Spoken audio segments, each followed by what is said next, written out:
సురేష్ గారు, మాధవి గారు, పల్లా గారు వాళ్ళు అడిగిన ప్రశ్నకు సమాధానం చెప్పే ముందల ఒకసారి చరిత్ర కూడా చూడాల్సిన అవసరం ఉంది అధ్యక్ష 1994 ముందల టీచర్ రిక్రూట్మెంట్ అంట జిల్లా స్థాయిలో జిల్లా పరిషత్ ఆధ్వర్యంలో జరుగుతుంది అధ్యక్ష.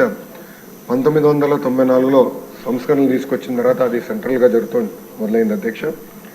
1994 నుంచి ఇప్పటి వరకు మనం ఒక్కసారి కానీ చూస్తే 15 డిఎస్సీలు అధ్యక్ష తెలుగుదేశం పార్టీ హయాంలోనే నిర్వహించడం జరిగింది అధ్యక్ష.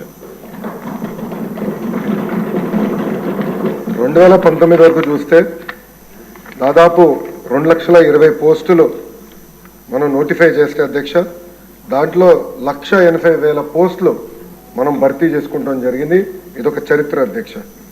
అంతేకాకుండా అధ్యక్ష పెద్దలు ఇప్పుడే మాట్లాడుతూ నన్ను అడిగారు అధ్యక్ష, గత ప్రభుత్వంలో ఎన్ని పోస్టులు భర్తీ చేశారని అడిగారు అధ్యక్ష. గత ప్రభుత్వంలో అసలు నోటిఫికేషన్ కూడా 12/2/24 అంటే ఎన్నికలకి ఇంకా 2 నెలలు ఉన్నాయనగా కావాలని నిరుద్యోగ యువకుల్ని మబ్బుపెట్టేదానికి 6,100 పోస్టులు, అది కూడా 6,100 పోస్టులు నోటిఫై చేసి ఇంకా ప్రాసెస్ ప్రక్రియ కూడా పూర్తి చేయలేదు అధ్యక్ష. అంటే గత ప్రభుత్వంలో డిఎస్సి ద్వారా భర్తీ చేసిన పోస్టులు 0. అందుకే అధ్యక్ష తెలుగుదేశం, జనసేన, భారతీయ జనతా పార్టీ కలిసికట్టుగా మొన్న ఎన్నికలు గెలిచిన వెంటనే తొలి సంతకం మెగా డిఎస్సి పైన గౌరవ ముఖ్యమంత్రి వర్యులు చంద్రబాబు నాయుడు గారు సంతకం పెడతాం జరిగింది అధ్యక్ష.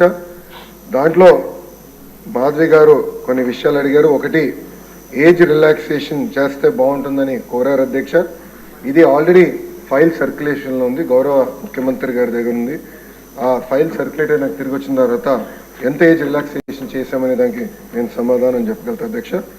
అదేవిధంగా అధ్యక్ష పల్లా శ్రీనివాస్ గారు కూడా ఎప్పటికలా ఈ డిఎస్సి ప్రక్రియ పూర్తి చేస్తానని కోరారు. కొన్ని విషయాలు లీగల్గా వెళ్ళాము. నేను అనుకుంటాం నెక్స్ట్ అకాడమిక్ ఇయర్ ప్రారంభమైన 1 నెల అటు ఇటుగా డిఎస్సి పూర్తి చేయాలనే లక్ష్యంగా మేమందరం పనిచేస్తున్నాం అధ్యక్ష. ప్రధానంగా నేను ఇక్కడ చెప్పదలుచుకుంది ఏంటంటే 1994 నుంచి డిఎస్సి పైన పడిన కేసులని వివరాలు మేము తెప్పించుకుని ఎందుకు పడింది, దానివల్ల ఎందుకు డిఎస్సి లేట్ అయింది, అది జరగకుండా పకడ్బందీగా జియో ఇవ్వాలి, నోటిఫికేషన్ ఇవ్వాలి లక్ష్యంతో మేము పనిచేస్తాం. ఎందుకంటే లక్ష కళలతో మన ప్రభుత్వం పైన నిరుద్యోగ యువకులు ఆశలు పెట్టుకున్నారు. ఆ ఆశలు వృధా చేయకూడదు. చిత్తశుద్ధితో డిఎస్సి నిర్వహించి ఉపాధ్యాయులు మనకి అవసరం ఉంది అధ్యక్ష. అందుకే పకడ్బందీగా ఈ కార్యక్రమం పూర్తి చేస్తాం.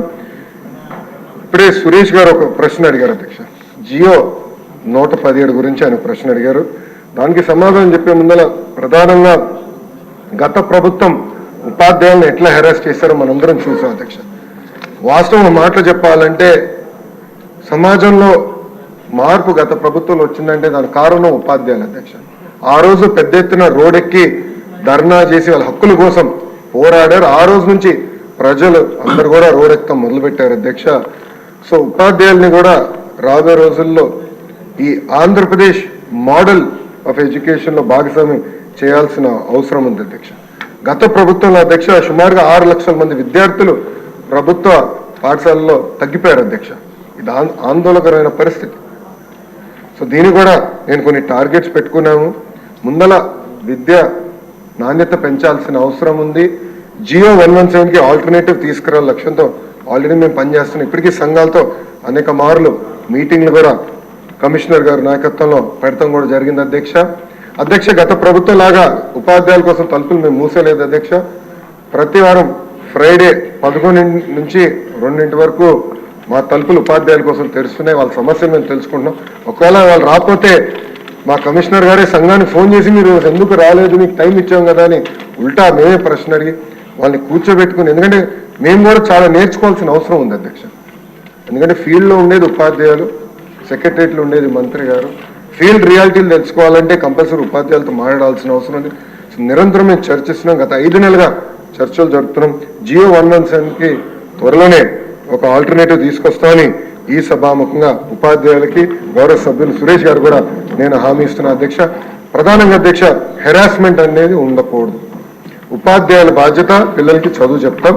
ఇన్ఫ్రాస్ట్రక్చర్ మానిటరింగ్ మేనేజ్మెంట్ మొత్తం ఇతర రాష్ట్రాల ఎస్టేట్ మేనేజర్స్ అనే పేరుతో అది మానిటర్ చేస్తున్నారు అధ్యక్ష. అట్లా ఒక ఆల్టర్నేటివ్ తీసుకురావాల లక్ష్యంతో మేము పనిచేస్తున్నాం. ఇప్పటికీ బాత్రూమ్ ఫోటోలు ఇవన్నీ కూడా ఉపాధ్యాయుల బాధ్యత కాదని చాలా స్పష్టంగా నేను చెప్తాను జరిగింది అధ్యక్ష.